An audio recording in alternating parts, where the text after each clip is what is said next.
You heard of Ramakrishna Paramahamsa? In his own lifetime, people worshipped him as God. He will be talking to his congregation of people and he will say, just wait. He will go inside and ask his wife, what's cooking today?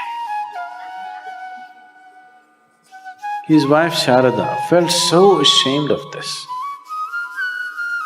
He said, no point crying, time has come.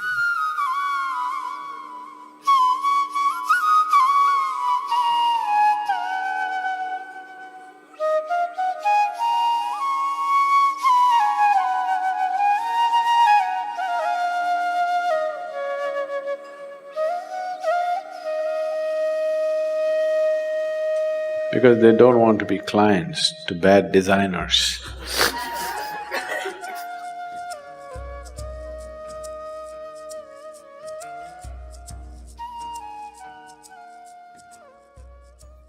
Now I want you to… whatever I say now, I want you to understand the right context because this can be easily misunderstood. What is enlightenment?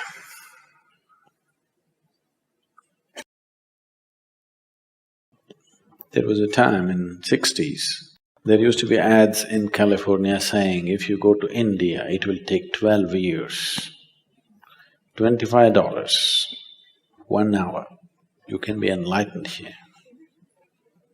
There used to be ads where all you have to do is wear headphones, wear some fancy-looking goggles, and you would have… and they'll also put something into you. Together, it gave you such a psychedelic experience. So, people advertise. So, what is enlightenment? You know, repeatedly we're going on saying asutoma sadgamaya, asutoma sadgamaya. What it means is, you're trying to invoke yourself, I want to move from untruth to truth. There are many ways of looking at it. To put it very simply, the fundamental untruth about you is, right now, what is not you, you are experiencing as myself. This is a piece of earth. Repeatedly we've gone over this. But right now, you experience this as myself. This is an untruth, isn't it? If I experience this, a sofa, as myself, definitely I need a couch, isn't it? Yes, sir? So, if you think, I am this vessel, you're definitely a case, isn't it? Treatment needed or no? Yes. Yes, if I think I'm a vessel, I need a treatment, but my body, this was also dug out of the planet. This was also dug out of the planet.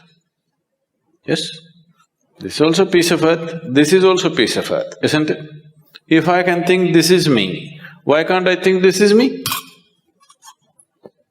Looks like I have an additional chamber in my head. Nice, isn't it? Extra chamber would help. But for sure it's madness, isn't it? This being me is definitely madness. Please look at it. This being me, is it not madness? Your only comfort is everybody is like this. Yes, that's how it is in the asylum. That's how it is. Just because everybody is like you, that doesn't make it the right thing. I know we are a democratic country. Majority rules, whatever the majority says, that becomes the truth. But that is not how it works in existence.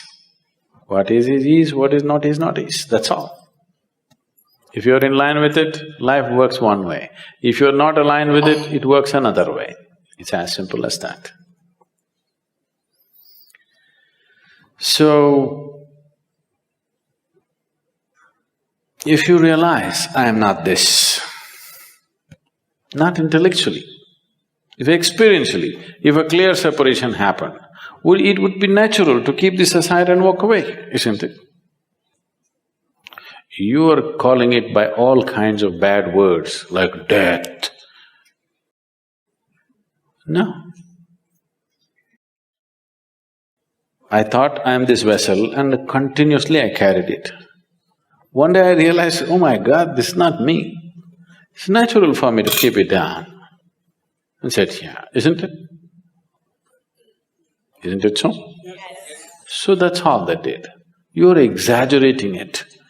Enlightened people leaving their body and going away.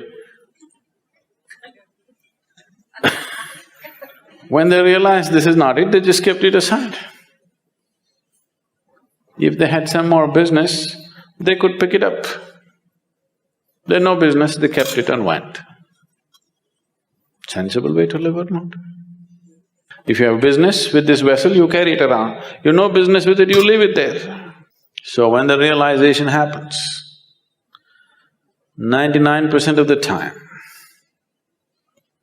enlightenment and leaving the body happens at the same time. Unless you understand the mechanics of the body, you can't hold on to the body.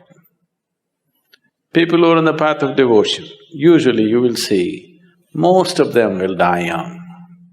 It's not death. The moment they realized, they kept it aside and walked away.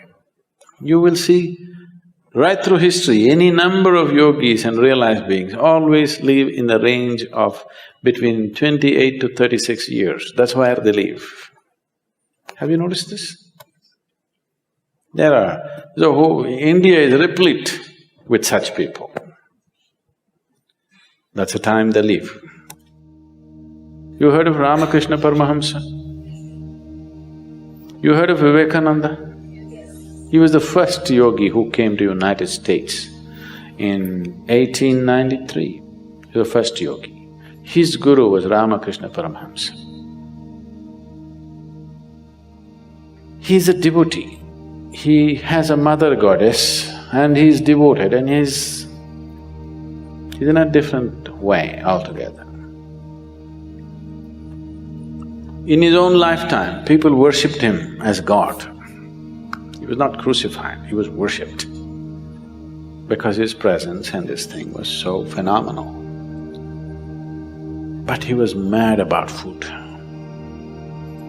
He will be talking to his congregation of people and he will say, just wait. He will go inside and ask his wife, what's cooking today? His wife Sharada felt so ashamed of this. She said, what is your problem? Even I'm not bothered about food, what is your problem? We see you as God. What is this madness about food? He said, that's okay, but what's cooking?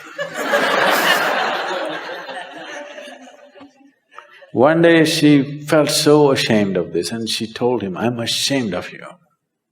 Why are you mad about food? So he said, in that part of the country, always food comes on a large… in India we don't eat on plates like this, we eat on a plate like this. It's called a thali.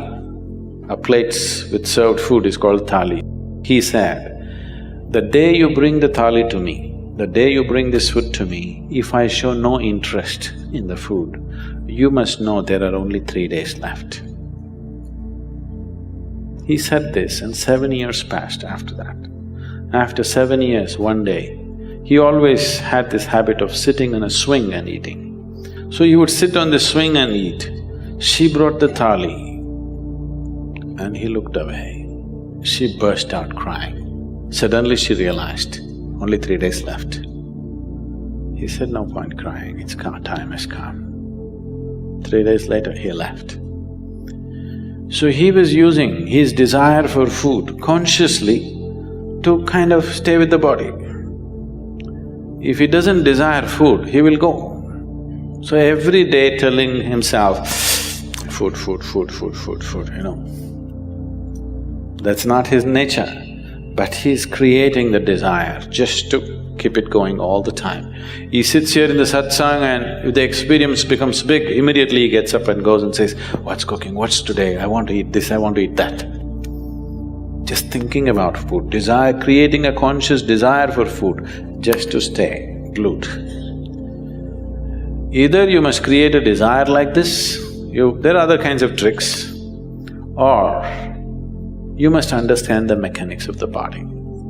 Understanding the mechanics of the body takes a certain amount of involvement, it doesn't just come. Realization can happen in a moment, understanding won't happen in a moment, it takes lifetimes of work.